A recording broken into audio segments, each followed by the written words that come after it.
nombre de Jesucristo. Amén. En esta segunda lectura, es decir, la lectura de la epístola, y les recuerdo que epístola significa carta, entonces esa carta que San Pablo escribió a Timoteo, un pastor mayor o un pastor más joven, él dice un versículo que nos llama la atención. Pablo dice, toda la escritura es inspirada por Dios. Toda la escritura es inspirada por Dios. Entonces, con este versículo, Pablo nos enseña que las escrituras no son simplemente palabras humanas, sino que son las palabras de Dios. La Biblia es la palabra de Dios. Entonces, Dios inspirando a seres humanos, autores que escribieron, para que escribieran las palabras que tenemos, las escrituras que nosotros tenemos. ¿Cómo lo hizo Dios exactamente? Nosotros no sabemos, pero Dios inspiró las sagradas escrituras. Y de hecho, esa frase que Pablo nos da es inspirada por Dios. En el idioma original, es decir, el griego, es solo una palabra. Y solo se encuentra aquí en este versículo. Entonces parece que Pablo inventó una palabra para enseñar a nosotros sobre las escrituras. Y esa palabra literalmente es como las escrituras toda escritura es soplada. Soplada por Dios, de la boca de Dios. Pensamos en la creación del primer ser humano, Adán, como Dios formó su figura de la tierra, pero Adán se convirtió en un ser vivo cuando el Señor sopló en él el aliento de vida. Así también cuando Jesús resucitó y se les apareció a los discípulos, Él les dijo, Él sopló sobre ellos y les dijo, reciban el Espíritu Santo. Tanto en el Antiguo Testamento con el hebreo como en el Nuevo Testamento con el griego, las palabras que traducimos como soplar, viento y espíritu son de la misma raíz o son la misma palabra. Entonces, la palabra, la Sagrada Escritura, soplada de Dios, de la boca de Dios. Y Pedro confirma esto. Entonces Pedro, uno de los dos discípulos de Jesús, él confirma esta inspiración de la Escritura. Pedro dice, ninguna profecía de la Escritura es de interpretación privada, porque la profecía nunca estuvo bajo el control de la voluntad humana, sino que los santos hombres de Dios hablaron bajo el control del Espíritu Santo. Y Jesús, Él confirma la inspiración de las Sagradas Escrituras. Jesús se refiere a uno de los salmos del rey David. Entonces, un salmo del Antiguo Testamento escrito siglos antes de la venida de Jesús. Y entonces Jesús dice, David, el autor de ese salmo, David mismo dijo por el Espíritu Santo. Entonces David, el salmista, inspirado, guiado por el Espíritu Santo para que escribiera ese salmo.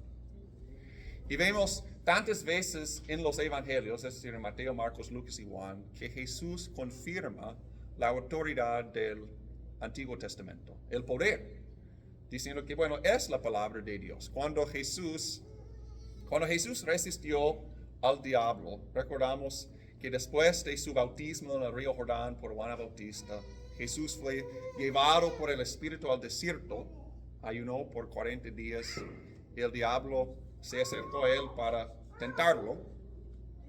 ¿Y cómo resistió Jesús a Satanás? Al citar el Antiguo Testamento, textos escritos por Moisés, pero inspirados por Dios. Entonces, era más que palabras de Moisés, sino que palabras de Dios, palabras poderosas, palabras que pueden vencer hasta al diablo.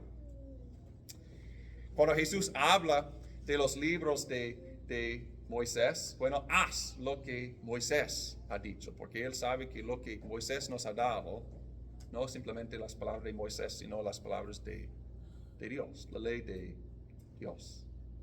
Jesús también, él confirma, por ejemplo, las profecías de los profetas del Antiguo Testamento. Él dice que, bueno, si Isaías habló bien, como la boca de Dios. Cuando él escribió algo en el lugar de Dios, él dijo la verdad.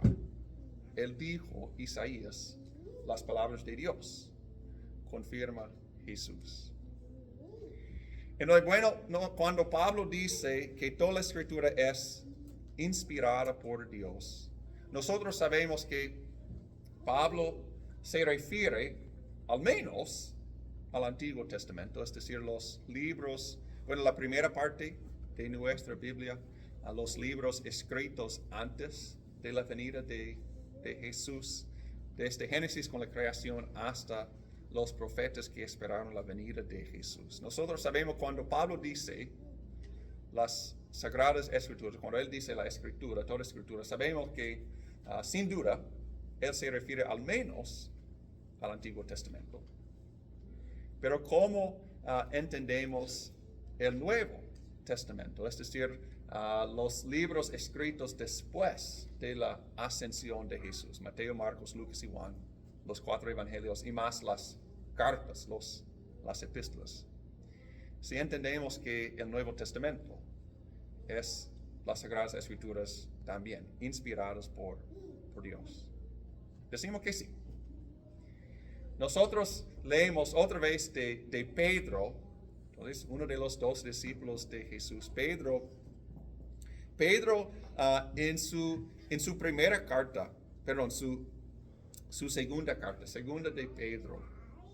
Pedro obviamente conocía a Pablo. Y en estos versículos, Pedro habla de las cartas de Pablo, de las epístolas de Pablo. Y él llama las cartas de Pablo las Escrituras.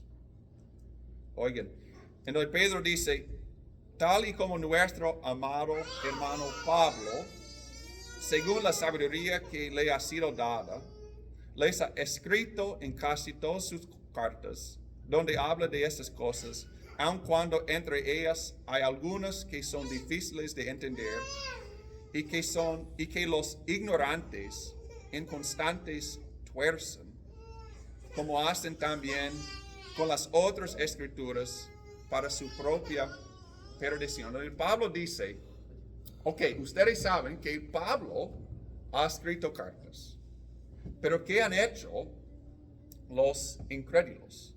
Ellos tuercen las palabras de Pablo, las epístolas de Pablo, como han hecho con las otras escrituras. Entonces, cuando él dice las otras escrituras, Pedro está enseñando a nosotros que él consideraba las cartas de Pablo, las escrituras también.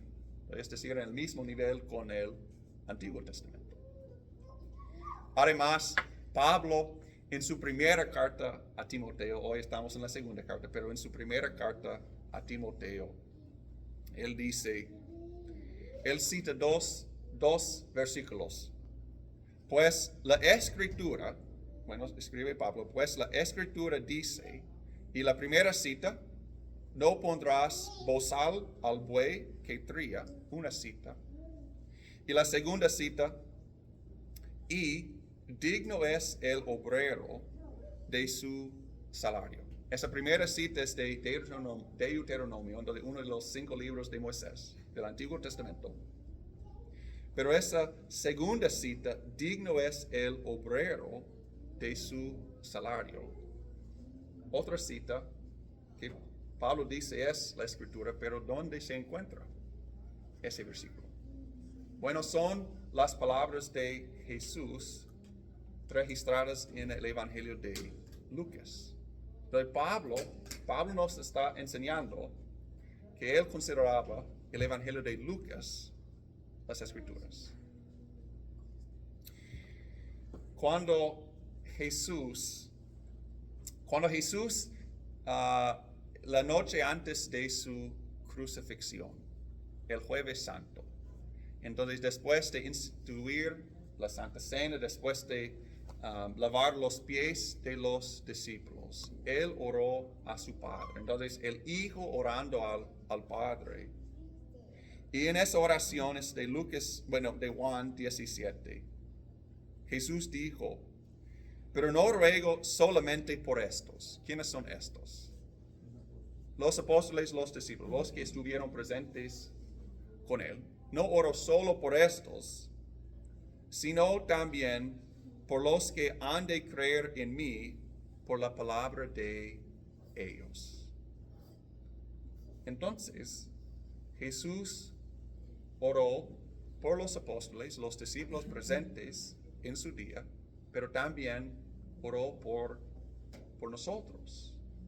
Nosotros que creemos en Jesús por las palabras escritas de los apóstoles. Hoy vemos cómo Jesús les encargó a los discípulos, a los apóstoles, la responsabilidad de escribir un fiel testimonio para que nosotros creamos en Jesús. Una pregunta para ustedes. Si una novia no conoce a su novio, ella dice, bueno, supuestamente tengo novio, de hecho no lo conozco, no sé qué hace, no sé qué piensa de mí. Si una novia tiene preguntas así, ¿el novio está amando a ella? No, claro que no. Tantas veces en las Escrituras vemos la descripción de nosotros con Dios como un novio, el Señor, y nosotros la novia, la esposa, la iglesia. Dios, nuestro novio, nos ha dejado con esas dudas. Bueno, de hecho, supuestamente tengo novio, pero no lo conozco. Yo no sé qué hace él, yo no sé qué opina de mí. No, claro que no. Porque Dios, el Señor, nuestro novio, nos ha dado un testimonio fiel de quién es Él. Sus palabras, inspiradas por Él, sopladas por Él, para que nosotros, la esposa, conozcamos a Él. Para que sepamos lo que hace, para que sepamos qué piensa nuestro esposo de nosotros. Los israelitas en el Antiguo Testamento, recordamos cuando ellos fueron al monte Sinaí y Moisés subió el monte para hablar con el Señor, hablando con él por 40 días, y los israelitas se pusieron impacientes, ¿no? Pensando, bueno, ¿dónde está Moisés? Aquí vamos a estar para siempre, ¿por qué ya no? Aquí estamos en el desierto. Entonces, ¿qué hicieron? ¿Qué construyeron los israelitas? El becerro de oro, un ídolo. ¿Y qué dijeron ellos de esa estatua?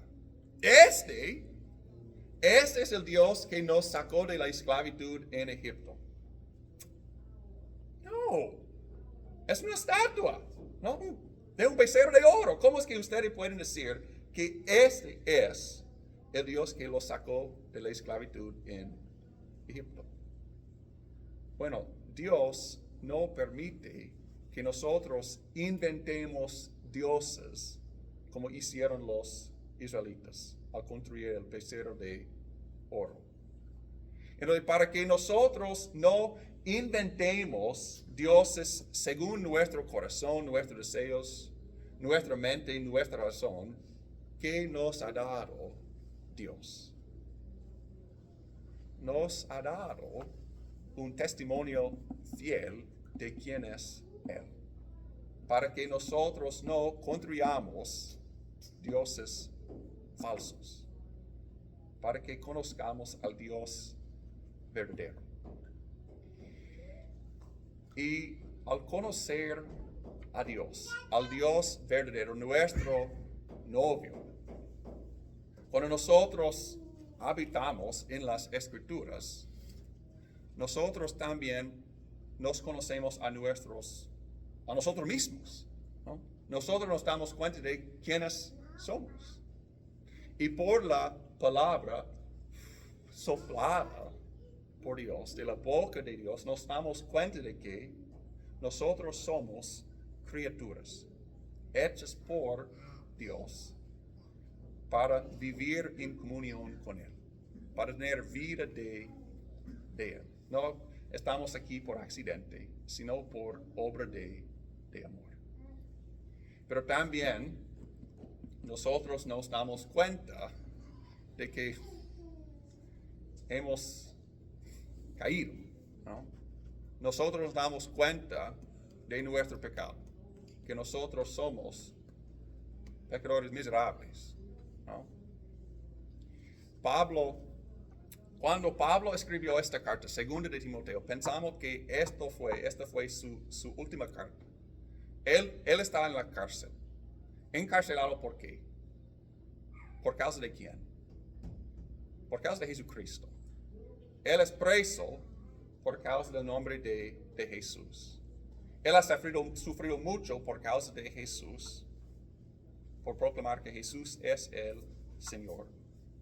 Entonces, él escribe esta carta a Timoteo, su compañero, para animarlo, sabiendo que la tarea, el rol del pastor, de misionero, de cristiano, es un rol bien duro, donde él quiere exhortar, animar a Timoteo. Y es un trabajo bien difícil dar un testimonio fiel de la palabra sagrada, la escritura inspirada por Dios, porque muchos no van a querer escuchar de la boca de Dios. Por eso Pablo estaba en la cárcel, ¿no? Por eso él le dice a Timoteo: toda la escritura es inspirada por Dios y útil para enseñar, para redarguir, para corregir, para instruir en justicia. Redarguir, corregir, es decir, que nosotros necesitamos este testimonio para llamarnos al arrepentimiento. Eventualmente, en mis sermones, si tú sigues viniendo, tú vas a escuchar algo de mi boca que te ofende, ¿no? Algo que tú no vas a querer escuchar, ¿no? Porque yo voy a decirte que tú has sido egoísta, ¿no? Que tú has cometido adulterio, ¿no? Que tú has sido codicioso, ¿no? Que tú eres un pecador, ¿no? Pero cuando esa palabra, ese mensaje te pica, ¿qué tienes que preguntarte? Bueno, esa palabra que dijo el pastor, ¿era su palabra o era la palabra de Dios, soplada de su boca, ¿no? Y si es la palabra inspirada por Dios, no tenemos otra opción sino arrepentirnos, arrodillarnos ante el Señor, confesar nuestro pecado, ¿no? Pero al arrepentirnos, estamos listos para escuchar la otra palabra inspirada por Dios, la palabra de consuelo, la palabra de quien se hizo carne para morir por ti, quien derramó su sangre por ti, por cada pecado que tú has cometido, Dios mismo. Esa no es una palabra mía, sino la palabra de la boca de Dios, inspirada, soplada por nuestro Creador Todopoderoso. Es una palabra firme. Esta es la palabra que te hace sabio por la salvación, por la fe que es en Cristo Jesús. Amén. Nos ponemos de pie para la oración de la iglesia.